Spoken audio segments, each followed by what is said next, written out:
Iri ni itangazo ry'ubuyobozi bwa Spiro. Spiro ni kampani ikora moto ndetse zisanzwe zitwara abagenzi mu muhanda.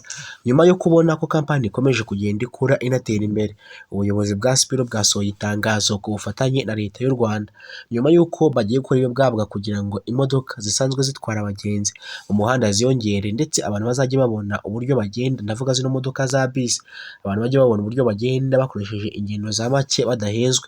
Spiro yahise ifata umwanzuro wo guhita ikora bisi zayo izishyira mu muhanda kugira ngo zitangire zitware abagenzi kandi zibihutisha. Nyuma cyangwa se ejo bundi mu minsi ishize 2025 n'uno mwaka 2026 nibwo leta y'u Rwanda yategetse polisi ikorera mu muhanda yitwa traffic gukora icyo bita bus line, cyangwa se umuhanda ugenderwamwo na bisi gusa, haba ku manywa haba nijoro. Abamotari bawuciyemo bacibwa amande y'ibihumbi 10, umushoferi uwuciyemo acibwa amande y'ibihumbi 10. Ubwo iyo ukoze iryo kosa ryo kwacamo inshuro nyinshi ku munsi ushobora no gucibwa amafaranga arenga 50,000. Batangaje ko ku munsi batabura abamotari 100 bafatira mu mujyi wa Kigali barenze kuri ano mabwiriza, kandi bose bagacibwa amande. Batangaza ko batabura imodoka zigiye zitandukanye zirenga 50 ku munsi, nazo zikunda gukoresha uno muhanda mu buryo butemewe. Polisi ikongera ikaburira abantu ko uyu muhanda ugomba gucibwamo na bisi gusa, utagomba gucirwamo n'izindi modoka cyangwa se ibindi binyabiziga. Ibyo ngibyo byabaye nyuma y'uko zino bisi zari zitangiye guhomba. Bamwe bari bafite amakampani y'izi bisi baratangiye kubura abakiriya, bitewe n'uko zino bisi wajyaga kuyitega ugasanga imaze amasaha menshi cyane ihagaze. Nyuma yo guhagarara imbaga y'amasaha cyangwa se umwanya munini ihagaze, abayirimo barambiwe ndetse bakanayipakiramo abantu benshi cyane ukagira ngo ni ibigori bari gupakira. Abantu barabyinubye ndetse bijyana no kuri leta, bavuga ko ibi bintu babyinubye, ndetse ugasanga abantu batinze mu nzira, batinze no gutaha kugera mu kazi. Abantu rero bafata umwanzuro wo kureka zino bisi byiviriye mu kazi bakifatira amamoto. Nyuma rero leta yabitekerejeho ibona ko igomba kuzana bisi zo mu bwoko bw'amashanyarazi zikora mu buryo bwihuse kandi zajya zitwara abantu batitaye ku mbaga cyangwa se ku mubare w'abantu bapakiye, ahubwo bakihutira gufata abantu bahetse bakaba aribo batwara mu buryo bwihuse kandi kugira ngo bageze abantu mu rugo vuba na bwangu. Niyo mpamvu rero leta yahise ifata buriya buryo bwo gufata zino bisi ndetse ihita izishyira mu buryo bw'ikoranabuhanga no gushaka inzira zabwo kugira ngo bageze ku bantu. Itangazo rero rihari nuko rero bongeye gusaba abantu kubahiriza amategeko y'umuhanda, kuko n'ubundi uzajya ufatwa azajya agumye acibwa amande, dore ko n'ubundi abamotari bamaze igihe babikoma ko ari bo bateza impanuka mu muhanda. Ngo wahe ikaze kuri uno muyoboro w'ino YouTube channel. YouTube channel yanjye ikaba ni iyawe, kuko twese tugezaho amakuru mu rurimi rw'ikinyarwanda.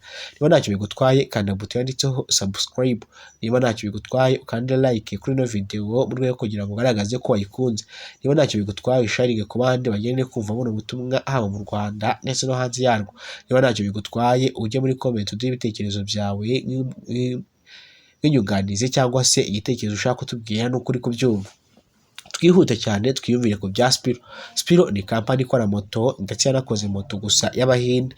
Iyi kampani mu minsi ishize abaturage rero batangiye kuyinuba, yewe nabo bahaye moto, bavuga ko moto zabo zidakomeye, zimeze nk'amagare kandi nta na feri zigira. Bikavugwa ko zino moto kandi iyo zigenzeho zishobora kwica abantu benshi. Gusa mwagiye mubona ibimenyetso byabyo ubwo yabaga yakoze impanuka igahita igenda ikangirika ukagira ngo yakozwe mu giti mwashwe igitogotogo. Abamotari batangiye ibikorwa byo kwigaragambya bamagana iyi kampani. Kampani itwara cyangwa se yakoze moto zikoreshwa amashanyarazi zifite umuvuduko, zirirukanka cyane za moto za Spiro. Ushobora kuba muri kumwe muri kugendana urugero Karemera, waba ukiri gushaka kwegeranya uvuga ngo ni kuza, ugasanga wa wundi muri utwaye ageze nka 15. Urumva ko iyi moto ifite umuvuduko mwinshi cyane, irirukanka cyane mu buryo bukomeye. Gusa nanone zirakemangwa. Nanone bakoze bisi nyuma yo gukora izo moto, abantu binubiye bakoze bisi. Gusa ikintu gitangaje nuko abantu bafite impungenge ko izi bisi zakozwe na Spiro nazo zaba zikozwe mu buryo nka ziriya moto zikozwe kandi zikoresha amashanyarazi nta feri ntaki. Baravuga ati bizazongera umubare wo kwica abantu. Noneho niba umuntu umwe cyangwa se moto igenderwaho n'abantu babiri cyangwa se umuntu umwe igenda kuriya igacika feri igahita ikora impanuka igahita ihwanya ikabica abayiriho, iyi modoka izajya ibitwara imbaga z'abantu zibarenga 50 cyangwa se 70. Bafite ikibazo ko nayo ishaka kuzateza ibibazo igakora impanuka, ugasanga nabi ihetse irabahwanyije ndetse bikaba bibaye bibi kurushaho. Ubuyobozi bwa Spiro bwahise butangaza itangazo buvuga ko bagiye gushira hanze Spiro kandi zizewe zizajya zikora umuhanda mu buryo bwo gutwara abantu ndetse ko ibyo byangombwa babihawe na leta. Gusa nanone batangaza ko izi modoka zitondewe kubera ko ubuzima bw'umuntu ni ikintu kiba gikomeye cyane. Bavuga ko bakoze ibishoboka byose ku buryo zizaba zujuje ubuziranenge ndetse zizaba zujuje ibisabwa byose, byaba mu byo gutwara ku byangombwa bisaba gutwara cyangwa se mu buryo ukozemo nta muntu izagiza imuhitanira ubuzima cyangwa se giteza ibindi bibazo, ndetse ibyo ngibyo barabirahirira.